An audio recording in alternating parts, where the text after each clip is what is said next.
Hello, I'm Chuck, and welcome to Under the Scope Productions presents the Original Music Showcase. Our mission is simple: to help support original music with our three-step process. Listen, experience, and pass on. So let's get started. Tonight's band's been playing original music for the past 4 years, and their experience in the cover scene has given them an insight into how to play music that makes them one of the acts to follow in the Delaware Valley. So let's meet Pieces of Reason.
Addictions are fun, but not for long. Top of the tree.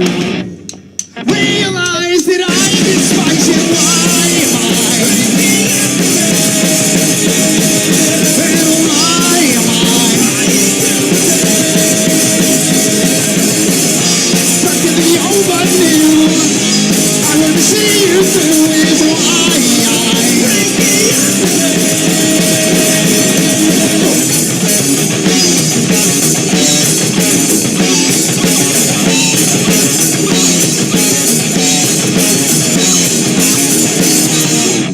So now you got a taste of their music, let's find out more about them in the interview.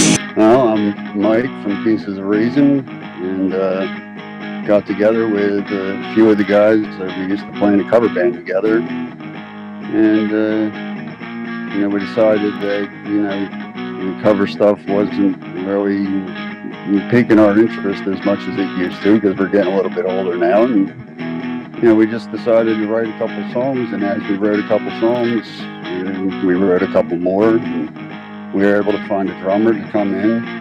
And he got himself on board, and we wound up making an album and doing the whole, studio experience, which was, it's a lot of work and it's a lot of fun, but it gets to be a little crazy sometimes, but it was worth it in the end. this time around with the COVID, so the next album's being all done pretty much remotely. Everything's been recorded. It just has to be mixed and mastered and everything else. We don't have a full-length album, but we have enough to put something out for everyone to listen to.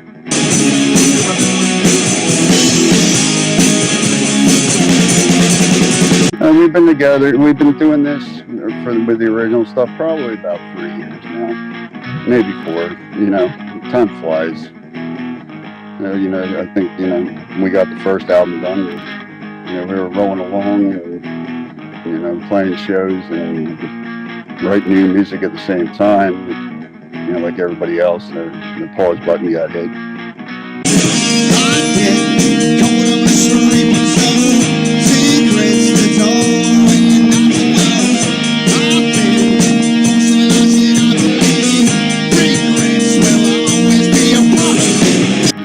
I personally just, I got guitar lessons because I just like music, and I have a whole slew of different influences and whatnot. And I guess, when you're in high school and a few of your friends play different instruments and you find the right people, you play here and there, and next thing you know somebody else, who knows somebody else, who knows somebody else, and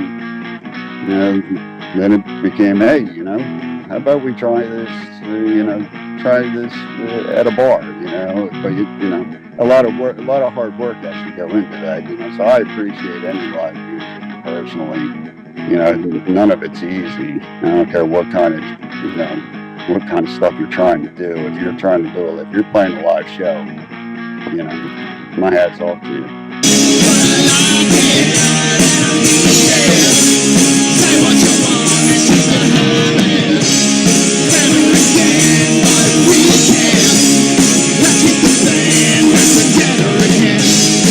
It's actually, it's a couple-fold, actually. One of the songs, I wrote a line that was pieces of reason fall asleep. And that basically just has to do with, when you're trying to do something, you tell yourself you're going to do it. And then when that doesn't seem to work out, you try to reason with yourself. And as the pieces of reason fall asleep, you make bad decisions,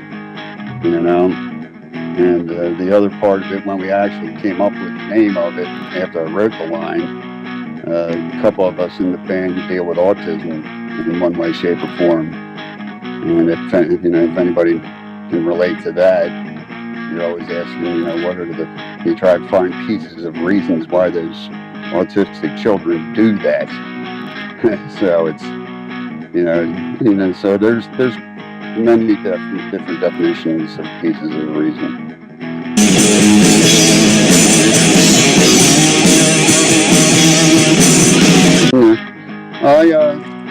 I do lead vocals and rhythm guitar, and Pat Rooney plays the lead guitar and does the harmonies. Gus Shoulders, he plays the bass, and John Bowers, he plays the drums. And his nickname is Animal because when he's back there and you're seeing him playing, he actually really literally looks like Animal when he's playing. So it's kind of interesting. Practice, rehearsals are they're interesting to say the least sometimes.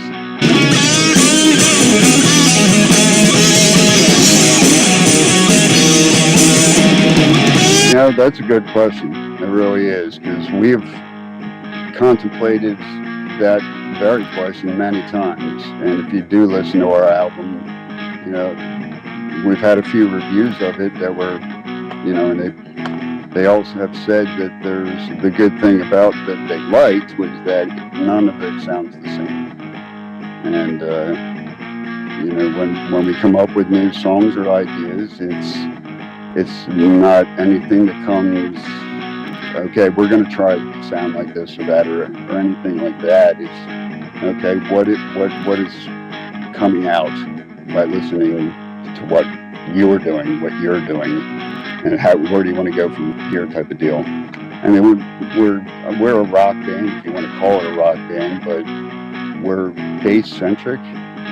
I write most of the lyrics to the bass lines. I don't actually write the lyrics to the guitar or drums. I usually just use the bass and write the lyrics to that, and we mesh everything together from there.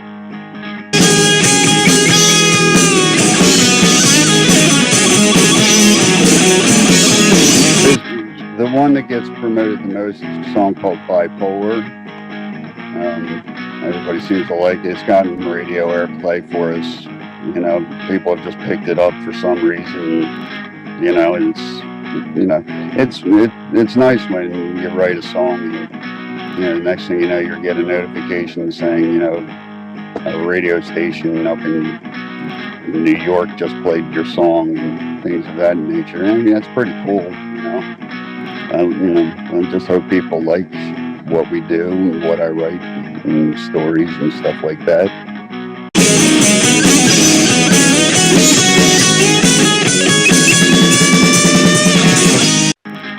On the song Bipolar, that was, you know, that's basically just about, you know, playing music to, you know, and some people like your music, some people don't. You know, it's a hard thing to do.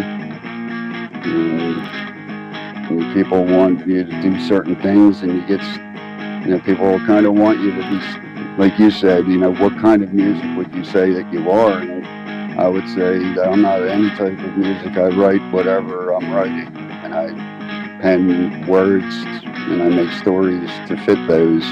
And, you know, basically, you know, Bipolar was, you know, you can't blame me for what I do or what I write, you know, when it comes to music. And I'm not going to apologize for anything that I write, because it, you know, it's expression. Some of the songs are personal.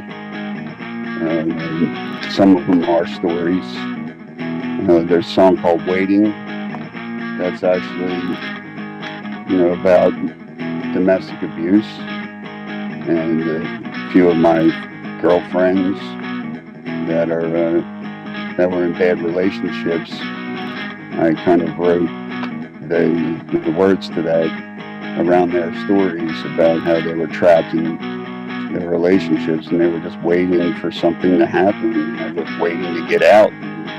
They were kind of stuck where they were. Luckily, they're not there anymore. You know, they moved on to greener pasture, but there's a lot of people out there, women, that they can't, they're still stuck where they are and they can't get out.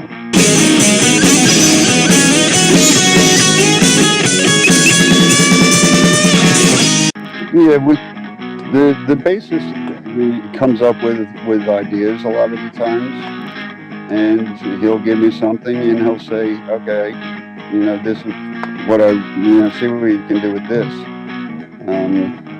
The one that I just finished, we actually played it before live. He actually wrote it while my daughter was out having open heart surgery. When I came back, he said, I have something I really want you to write your experience to. And that's, you know, worked on it for about 9 months. You know, because it meant something to him, so anyway, you know, kind of meant something to me, obviously, too. And I wrote about that experience, and I'm hoping that's going to be on the new album, and I'm hoping that when people hear that, they can relate to how I felt at the time.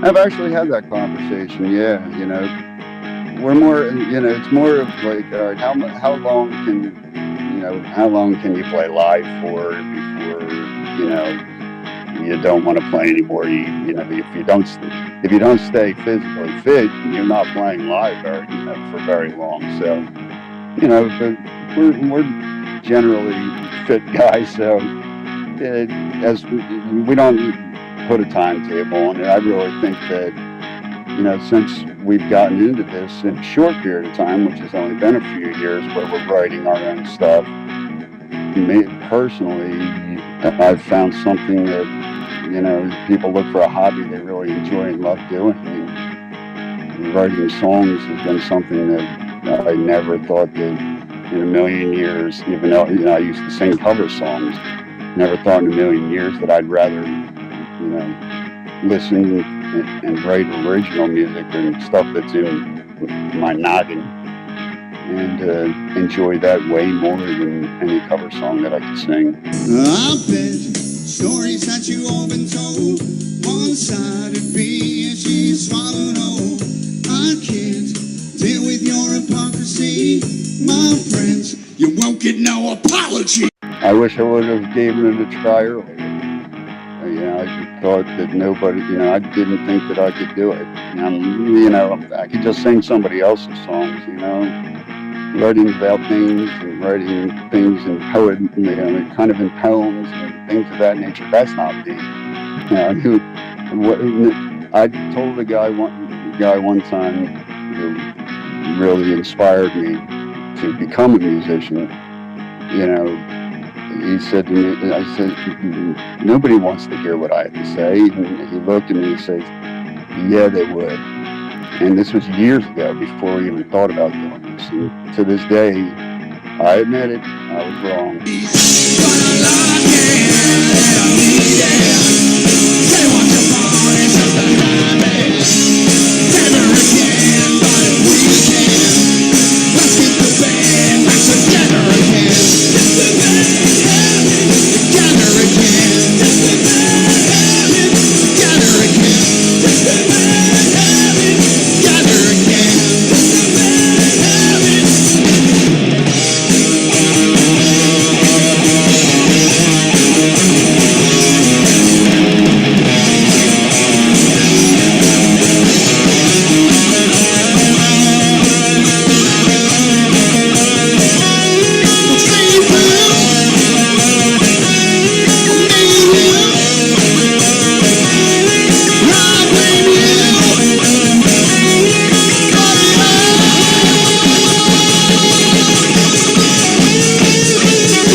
Here is Pieces of Reason.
this one until it's gone. Pray once again that I can turn you to a distant memory.